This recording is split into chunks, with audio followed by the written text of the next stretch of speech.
From the 22 News Plus studio,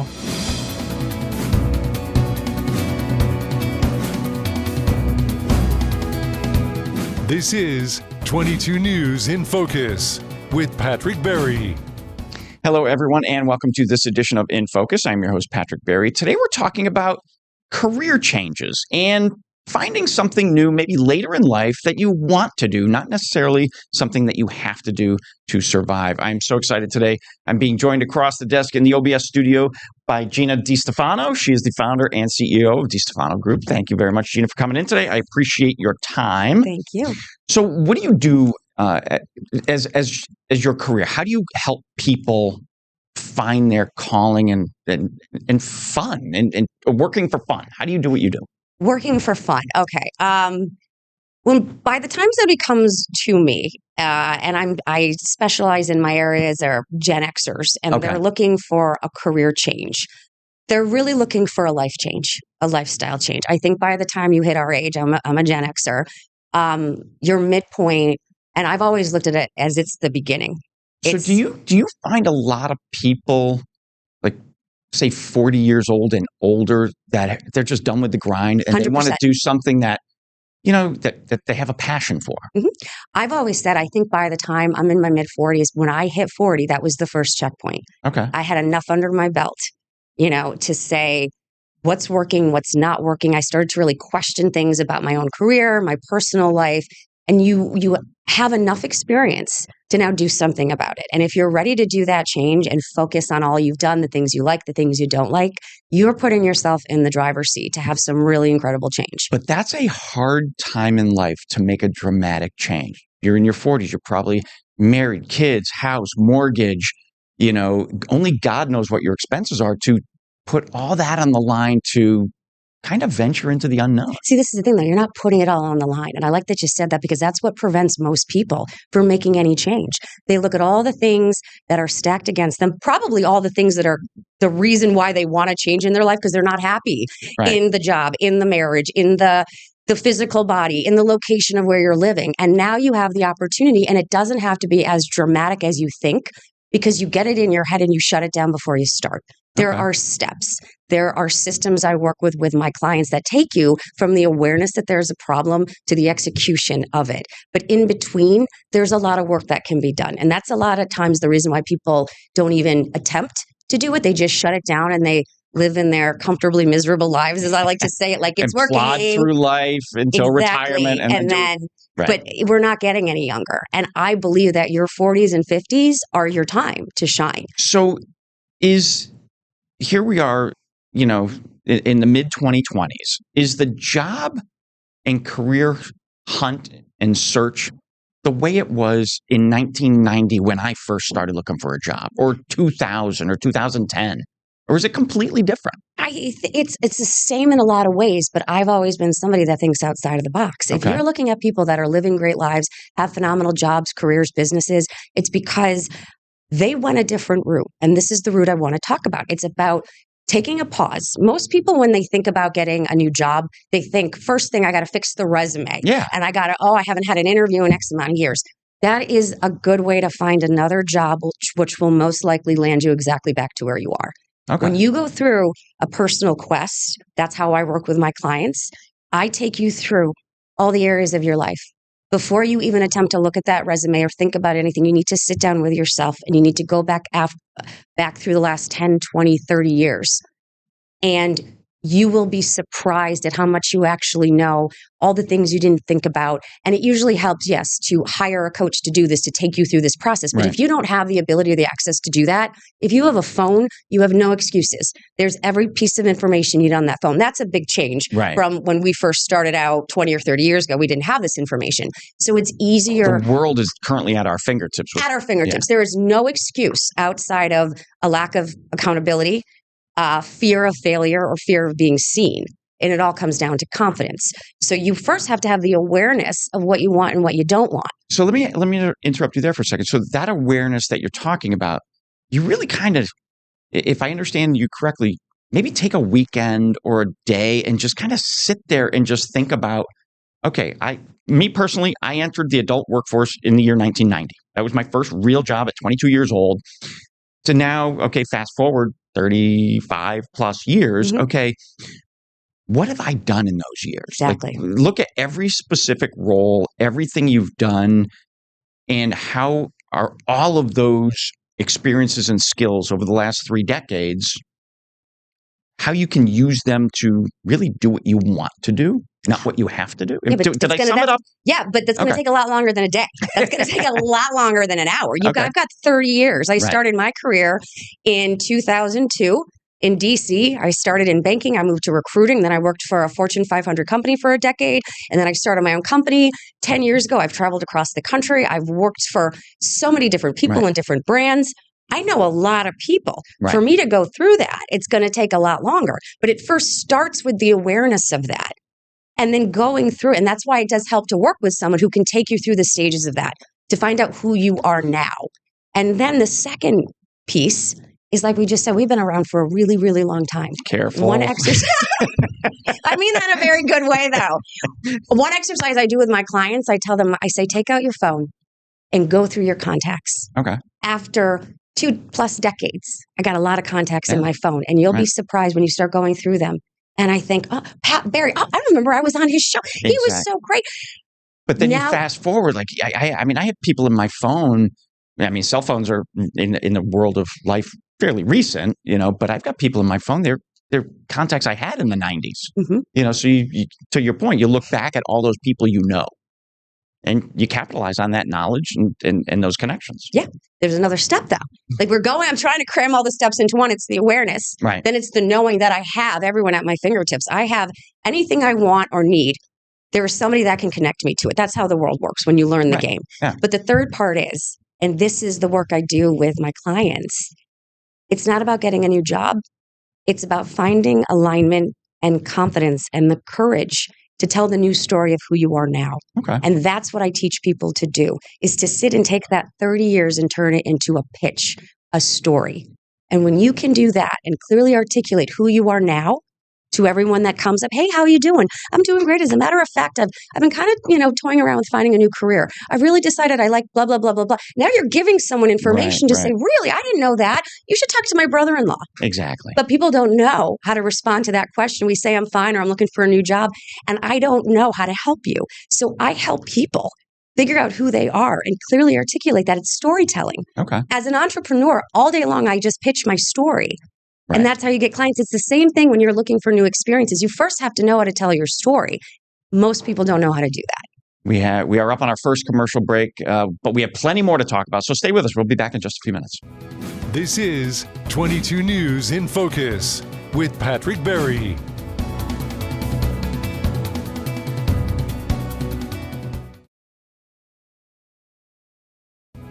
This is 22 News in Focus with Patrick Berry.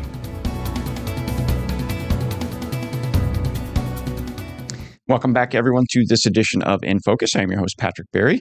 Gina DiStefano is sitting across the desk from me today. Thank you very much for joining me. We're talking about taking all the knowledge you've gained in your professional and personal life and turning that into doing something that you love. So we've kind of just touched the tip of the iceberg. And I think your most important point was really knowing who you are and what you want to do. Okay, so once we figured that out, use your connections, look at your Rolodex.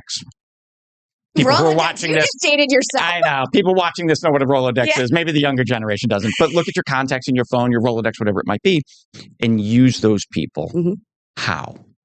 Well, that's the whole confidence piece. That's why it goes above, especially if you're probably senior level by the time you're in your 40s and 50s. Who are you actually, though? Outside of that job or that identity, can you speak confidently about who you are now? Most people can't. Right. So the first thing you have to do when you're doing that work, or you really want to have major changes in your life, is sit down and assess that. First, you got to discover that, because how are you supposed to articulate what you want if you have no idea?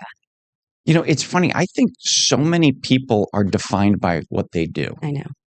Oh, I'm an accountant. I'm a lawyer. I'm a CEO. I'm a machinist. I'm a mechanic. Whatever they might be, but that's what people know them as. So you have to kind of, and that's you have to change a little exactly, bit. And that's when life can get excited. Yeah.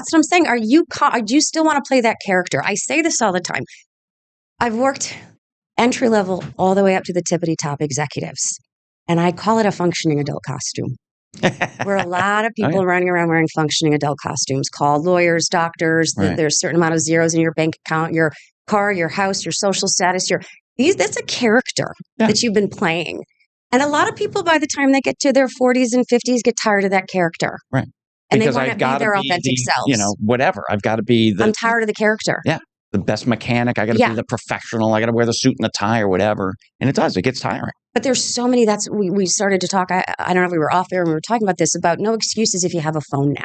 Right. If you have a phone, there's no excuse to not know how to make money, capitalize on it, get information, get resources. It's in the palm of your hand. Right. So even if that's the only possession you own, that's it. You got a phone. You are way up more ahead of the game than we were 30 years ago. Absolutely. It's funny that there's that old phrase, 7 degrees of separation. As I've gotten older, I've realized it's more like 2 or 3 at most. It's a lot smaller. Exactly. You know a world of people. You and I know each other. So now that we're at 2 degrees of separation, if my daughter says to me, "Dad, I'm looking for somebody in X field," hey, who do you know? Oh, boom, boom. Next thing you know, the connection is made. So 7 degrees is obsolete. Maybe that was before technology. It was, but now exactly that you have it. Yeah. So the only excuse there is, it's a confidence issue. Right. It's you're afraid to show up as your authentic self. Well, because when you're in that character is attached to your marriage, your friendships. Right. Your entire life is wrapped up in that character. And if I'm no longer this high-powered attorney or the nurse or the whatever, who am I? Right. So that's what I'm saying. It takes a lot longer than a weekend. If you're wanting a new career, you need to expect at least 6 months to a year before you even are into it. And that when you at least get those first 2 parts up about who am I, who do I know, and now that I know I can speak to who I am, that's when it gets fun. Because another reason why people stop is because they get hung up on the how. Okay. How? That's not your job to know. That's the universe's job to respond to your actions. So when you talk about changing career, let's use an accountant, for example. I don't just pick that out of the blue. If there's an accountant who says, you know what, I want to be a woodworker. That's really what they spent 25 years in the office grinding the numbers. But they've come to the conclusion that they want to be an artist, a woodworker. I mean, completely different career path, but they've taken that time to really look inside themselves to say, this is really what's going to make me happy. And then you help them on that path. They work their connections, right? Yeah. To meet those personal goals 100%. and live a happier, more productive life. And when I say it's a life change, not just a career change, because if you want to do something like that, if you want to go from a lawyer to a woodworker, I would not suggest speaking, when you look at that circle. You can't say that to a fellow lawyer who's been in the game and thinks you're nuts. Right. Oh my, are you kidding me? You need to go find people through that contact list that says, oh, I remember Judy did that. She was a teacher for so many years and then she opened a Pilates studio and you got to talk to those people and listen to their stories. Okay. And they're the ones that are going to give you the nuggets of knowledge to help move you very quickly. But it's about putting yourself out there and being vulnerable. Without doing those things, you're going to stay exactly where you are. What if it's not like totally switching, but maybe switching professional careers? I'm totally drawing a blank on an example, but you maybe it is you need to create a resume. Maybe it is you need to kind of apply and reach out to these companies. So how do you know what employers are looking for? How do you rather than switching to something like solitary or like an artist or a musician or a Pilates teacher, you're switching to another, like I'm going from 22 News to Mass Mutual. Mm-hmm. I'm making this up. How do I know that I've got the skills and what that employer is looking for? It's so simple. Honestly, okay. It's truly confidence. If you know your story, you're pitching that person. So most people too, they get very nervous with the idea of an interview.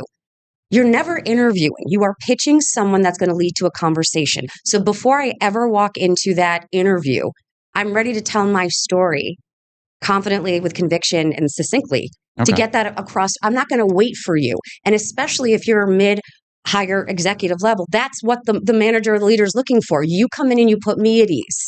I want you to lead. You're at a certain level. I don't expect you to sit down and bounce back Q&A. I expect you to come in, make me feel comfortable, take control of the room. That's somebody who knows what they're doing. I can train that. I can work with that. Okay. But that goes far. That's why people fall into the perfection of the resume. You're just trying to fluff yourself behind it. It's like dating. The first few dates, everyone's on their best behavior. I'm perfect. I don't do anything wrong. It's like a resume. That's funny. And anyone who knows anything, especially if they've been interviewing or leaders, they can sniff out when somebody is inauthentic and relying on the letters or the degree or the this or that. I want a real person who's going to be able to walk me through the last 2 decades of their career, telling me a fascinating story. Okay. That's something I can work with. That's what people are, and that's what, if you know your story, that's what I'm saying. You're confident in your story and in your person. And then that's when things come to you. Like I said, it's not the how. You can't sit there in front of your computer throwing resumes out. That's going to get you a new job. It's a numbers game. Right. I want a whole new life. I don't even know what I want it to look like, but I do need to know who I am, what I like, and what I don't like. That's why when I call you up in my contacts and I say, I always respected Patrick Berry, he would be someone great to have lunch with and pick his brain. Okay. And by the time I have the confidence, first of all, to reach out to you, a lot of people would be shocked, even executives. Oh, I can't. I know. Then, that's what I'm saying. You're wearing a functioning adult costume. You're great behind the computer. But when it comes to putting yourself out there, you turn into an adolescent, insecure high schooler again. Exactly. So I got to have the confidence to call up anybody. And you can say yes, no, and I'm going to tell you. And you'd be surprised how many people are willing to sit down and chit-chat. I was just going to say that. Yeah. In fact, a couple of weeks ago, so I started my career with Taco Bell, like a big part of my career, early, mid-2000s. I was a very low woman on that totem pole, and there were other women that I looked up to that were senior level executives. And as the years went, and then I left there, I started consulting, ended up working as a peer with them. And there was this one woman who always stuck out, and we've been friends on Facebook for years and followed each other, and she supported me. And she's still thriving. She's 20 years older, so she's mid-60s. She's still going, excited about her career. And I just shot her a message and I said, hey, I fangirled you for 20 years. I love that we follow each other, this and that. I would love to catch up, just see how you're doing. Immediate response back from her. Absolutely, oh my God, I would love to. Then fun. We got on that call and it led to, what are you doing? Do you keynote? She was opening up possibilities. That was not my intention. It was, I've respected this woman for years. Let's just catch up. There doesn't have to be an agenda, but it led to, I didn't know you were doing that because I know how to pitch myself. So I knew in that conversation things to say that had her say, oh, okay, I'm going to keep you in mind because we have this coming up. That's how it should go. I didn't know you were looking for a job. So-and-so's hiring. So when you want a career and you have those conversations, and that's when positions can be created for you. I had no idea you were looking. So-and-so, we could, if you're just sitting behind that computer with your perfect resume, you're limited. Exactly. We are up on our second commercial break. Stay with us. We're back with more. We're in just a moment. This is 22 News in Focus with Patrick Berry.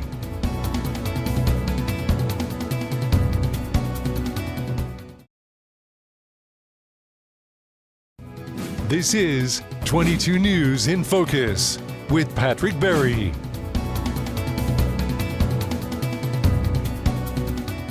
Hello, everyone, and welcome back to this edition of InFocus. I'm your host, Patrick Berry. We are here in the 22 News Plus studios. Sitting across the desk from me today from the DiStefano Group is Gina. Gina, thank you so very much for joining me. I appreciate it. We've been talking about later in life, I'd say the 40, 45-plus-year-old after doing the corporate grind, or not even corporate grind, whatever the grind has whatever been your life's for your 20-plus years doing it, getting out of that role and doing something you love. Okay, you've taught me a lot in the last 20 minutes or so that we've been talking. But the question then becomes, and I hear this from a lot of people who, whether they're just switching jobs, going from, an accountant here to an accountant there, a mechanic here to a mechanic there, whatever it might be, to completely changing their life. How do I get in the door? And once I'm in the door, how do I make myself stand out more so than just, oh yeah, I did this in 1998, I did this in 2007, I did, how do you get in the door? How do you stand out? Getting in the door too, there are tactile ways. I've always said too, there's a way to go, especially with that phone in your hand. It's very easy to get people's email addresses directly. So you might be on Indeed or LinkedIn or somewhere and see a job posted. If you send your resume like everyone else, you're one of hundreds or thousands. It may never even get looked at. Might never even get looked at. But if you want to do a little bit more due diligence, who's the head of HR? Who's an admin? Find someone in the company, anyone. I don't care if it's again, entry-level HR person, doesn't even have to be the head honcho. Right. And you send them an email and you say, hi, so-and-so mentioned I should reach out to you. You might know where to direct my resume. Okay. A little manipulation, and they're going to give you a name. And then when you send your resume, you're going to say the person that sent it. So when you're working in internal and in companies, all I have to know is that, oh, this came from someone's name, and you're going to go to the top of the list. Right, right. Those are ways to be a little more aggressive, or flat out find out who works for that company. Who do you know that works in that company? Start asking, can you put my name in?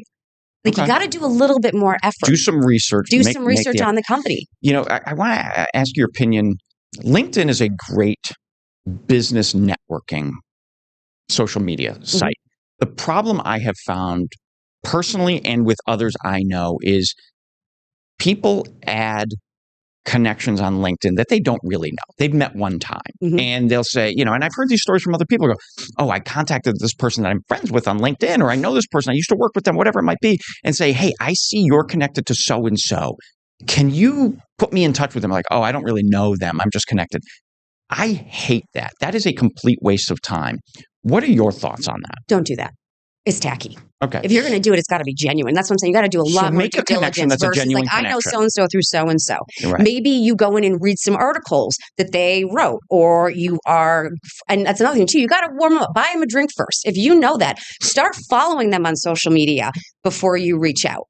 Start liking and commenting. So they kind of already have you there. Right. In the space, and then go for the ask. This is what I'm saying. There's a whole process. It's not just about the resume and sending it out. If you really want and you find a great job or something that really excites you, this is when you got to think outside the box a little bit to get into them.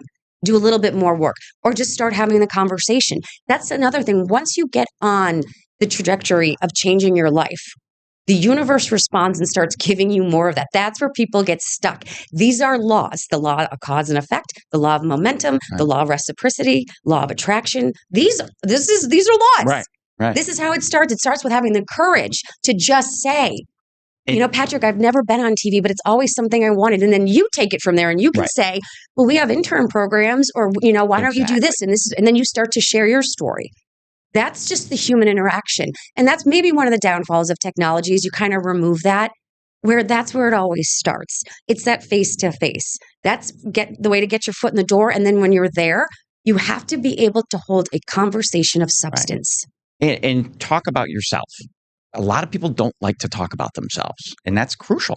A lot of people don't like to talk about themselves because they don't know what to talk about, because they've never done that internal work. They don't know what to say. Everyone is fascinating, and everyone has a story. Every single person. You just got to know how to tell it. You just got to know how to tell it. And that's when you might have to invest some money in somebody helping you to find that level of awareness and confidence to do that. And if you don't have that money, you got Google. You got a million free resources to do that. There's no excuse except for a lack of accountability and fear. That's exactly it. Great way to end it, Gina. I cannot thank you enough for sharing your insight into making a major career change in life. Good seeing you. Thank you. Change. You too. Thank you. This is 22 News in Focus with Patrick Berry.